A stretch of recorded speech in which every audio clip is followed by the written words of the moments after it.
organization. I resigned as president today, and Robert DiLello was put in as the president in my place. The reason I resigned is because when you are in charge of a 501c3, you cannot be politically active. We educate. We've always been nonpartisan. Obviously, people knew who I favored and things like that, but we register voters. We've been registering people for 8 years, and we never said who you should vote for. We've always been bipartisan and stuff like this, but that's changing right now. I'm going to be, when my guest is on here, you'll see, most of you know who I support and will be working for over the next few months. So I have to do that without being the president of the Grassroots Association. It does not sponsor anybody or in any way. Okay, so that's number one. Number two, Peg Curtin and I, some people thought we've had difficulties over the years, and we had. I opposed Peg some time ago when her last election was there. We worked against her because of issues that we had. Those issues were patched up, and though I did write a historical thing in the paper, and I got notice that I talked about when she lost the election as councilwoman, and that was in a statement. That was not meant in any way to reflect badly on Peg Curtin. Margaret, I love her. I think she's a great asset to this city, and as most of you know, she is now going to run for the school board. I will totally support her for the school board. I hope all my friends and people who've listened to me and worked with me will go out and make sure that Peg gets on that school board. I think that's an excellent place for her, and I want to make sure that she knows that all my friends and the people that I've worked with will support her in that effort. So I want to make sure that she knows that I write a lot of stuff in history about where things are, and I don't cut no crap about our party. And I'm going to tell you, I am very disturbed at the town committee. It's a closed situation. Okay, my guest, who is across the table from me, and it's Mr. Finizio. I tried to tell him to jump the party. He doesn't listen to me, and because I told him that the town committee is soda. It's a nepotism organization, and there was no way you're going to get a fair run in our town committee. I've been here 8 years, and it's cliquish, and it shuts new people out. And they've been doing that for a long time. I wrote about that in the paper. There are 5,000 Democrat voters here in this city, and 52 people are not going to tell 5,000 how to vote. And you're not going to tell me how to vote, and I'm going door to door, and I'm going to work for Mr. Finizio to make sure we have a primary and we get out the Democratic vote. If you want to change this city, every Democrat that's listening to me, you need to change the way you've been voting. You got to get out and put a breath of fresh air in this system. So Father's right there. And one other thing I got to say, I'm getting all hyped up here. Bonnie, my co-hostess, probably figured I'd be flipping out tonight, and isn't it? Bonnie, I believe, is traveling, and I fouled up tonight. So Bonnie will be back with us, and we all know that Tambria, who also is my co-hostess, is home with grandchildren and working hard, taking care of kids. So that's where the ladies are this evening, okay? So with that, Mr. Finizio, bless you. Thank you. Very nice to be here again. I'm glad you're on the show tonight. Always. And now you've got a different situation. Mm-hmm. So I want to talk about that. What's the next step? Well, the first step was to go through the town committee process, which we did. But I was very, very, very clear from the get-go that I would primary, and also that I anticipated a primary.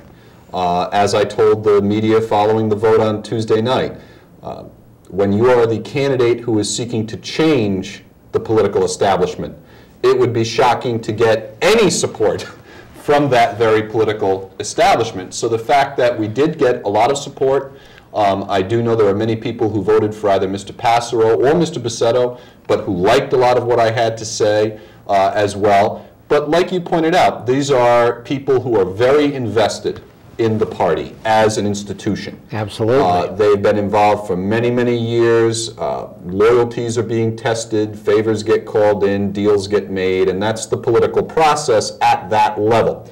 But I did go to them, and the first time I went to the DTC was last November, shortly after the referendum vote, and I told them that I was going to run for mayor. I told them that I was willing to primary. But I also told them, in the form of a warning, that I believed a storm was coming in this city, that the people of New London want change.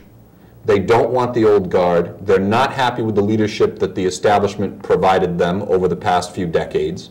They don't like the way that the system works now. That's why they voted 3-1 to change it, even though the Democratic Town Committee voted 3-1 to oppose that very change. Well, you know that we worked in my organization, the Poor Folks Coalition, and others worked extremely hard to put through the strong mayor system.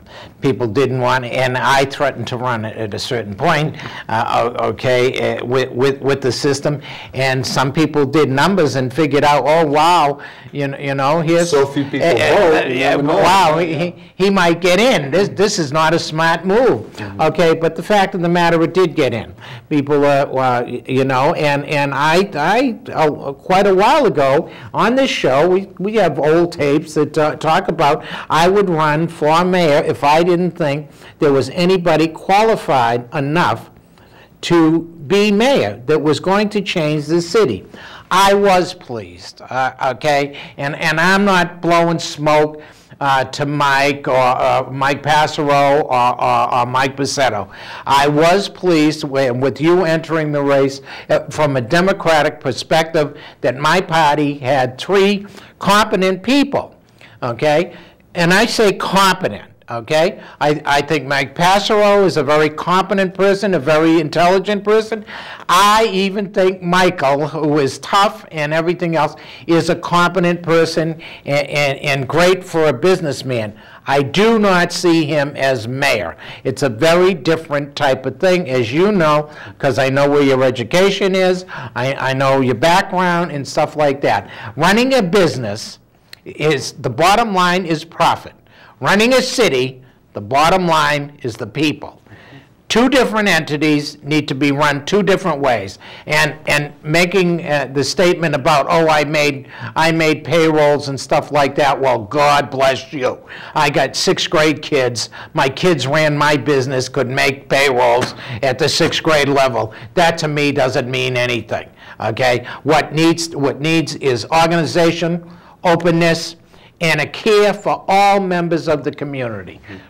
I think that perspective that you hit on at the end is critical, because I think, unfortunately, most of the people who have been involved in the New London establishment have created a system, particularly under the council-manager form of government, where everyone was really looking out for their little piece of the pie, you know, their own interests.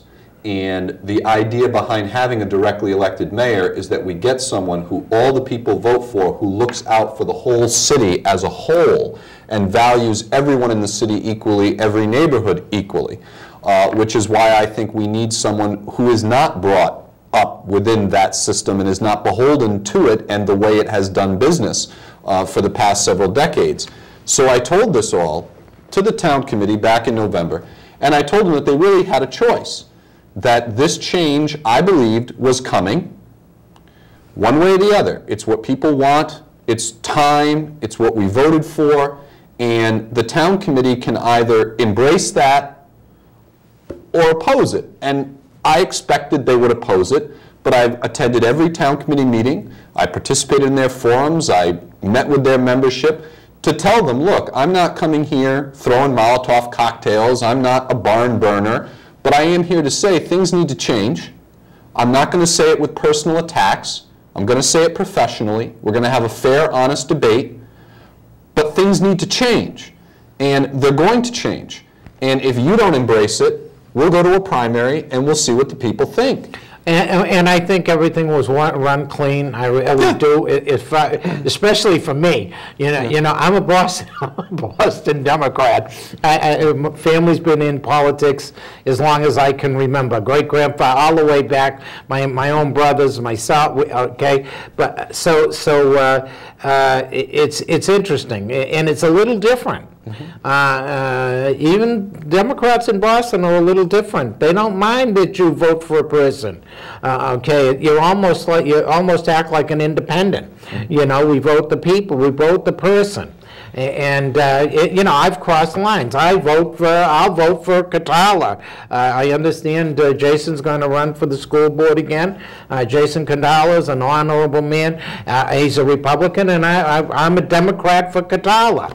And he's been loyal. I've watched him. I know when he says he's going to do something, the man's going to do it.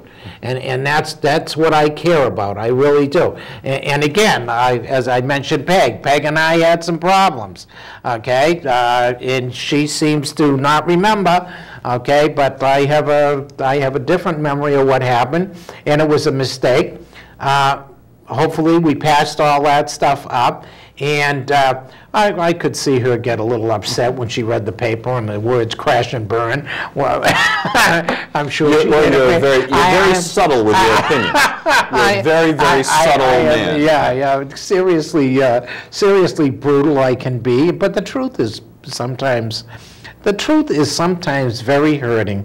People do not really want to hear the truth. We've got great leadership within the Democratic Town Committee if they would wake up and turn around and look at what they're doing. We got some real great people there, but they're stuck with their heads in the sand. They could do a lot. Well, I think the other issue, Father, is that you do have many, many, many good people in the Democratic Town Committee and many good people who've served as Democrats in public offices in the City of New London through the years, but the old system has been in place or was in place up until this charter change and still technically is in place until we elect our new mayor. Right. That people who've been in that system for 20 years have seen effort after effort after effort to change it and seen them fail. Right. And they saw the One New London Party movement. They saw the Green Party movement. They've seen primaries. They've seen new people try to break in and join the committee and so on and so forth. And it always has pittered out and failed.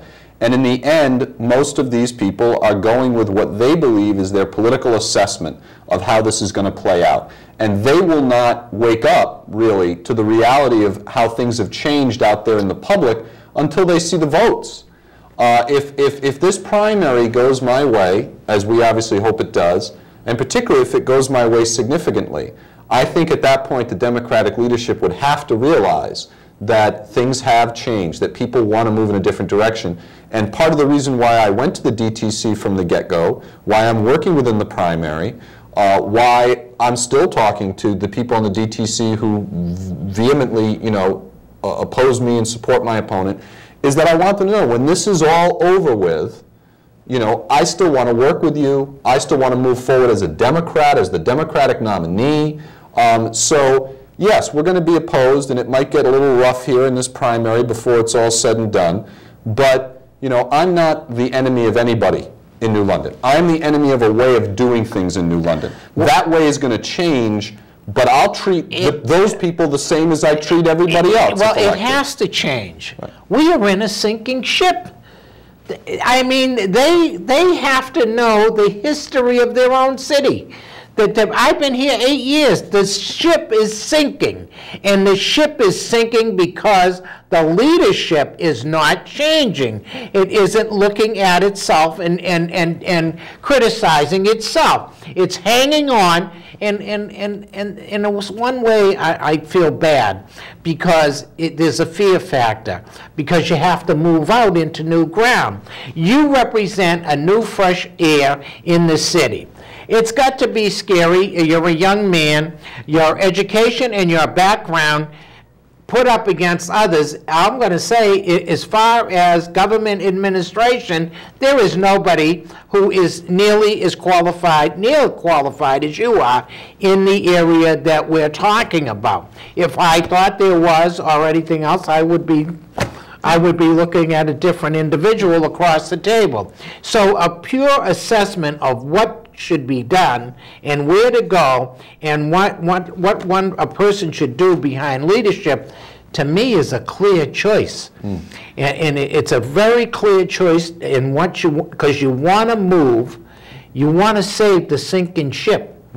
And the people who have tried have only ripped it open further. So if you don't try something new, you're guaranteed to sink. Our population says it, our empty buildings say it, our failing businesses say it. The empty fields at Fort Trumbull say it loud and clear. Oh my to the God. tune of $100 million lost. Lost. Pfizer is gone. A pier that is beautiful, that costs millions, that doesn't get utilized. It's falling apart, parts of it.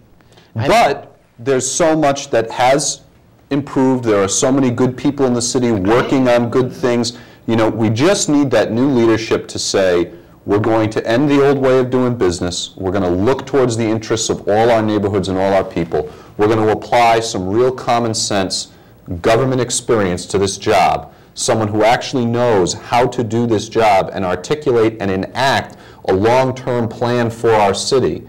Then things will change, and New London is going to be an amazing place. It already is an amazing place with amazing people, but it can do so much better, and everybody knows it. That's the worst part of the whole problem, is that everybody knows why New London hasn't advanced, and everybody knows that it can. But they're so scared of some of the old players, and they are so convinced by decades of experience of seeing it tried and fail, that they're a little skeptical that it can be done, particularly the people that are very active and involved in politics. But what they don't realize, what even those people don't realize, is that that old system on December 6th or 7th, I believe, when the inauguration is, it goes away.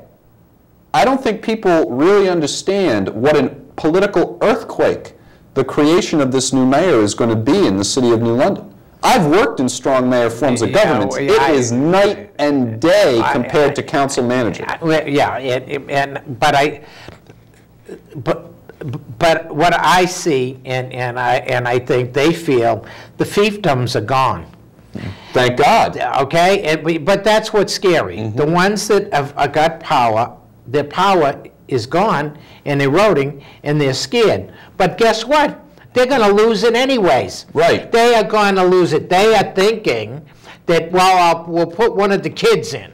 No offense, Michael, okay? But I look at Michael, you're one of the kids. We're going to go with the old guard. You represent, Michael Bussetto represents the old guard, and the old guard is trying to hang on and put him in there because he's probably saying, no, you're not going to lose your power. That's a bunch of, he has no control about that. He's taken all the power. That's what's going to happen. And you can be assured that your areas where you think you have control are gone just by the system's change in and out of itself. Anyone who thinks that they're going to be able to control the mayor is fooling themselves, is really fooling themselves. Oh, absolutely. And the only question is will candidates especially admit that or not?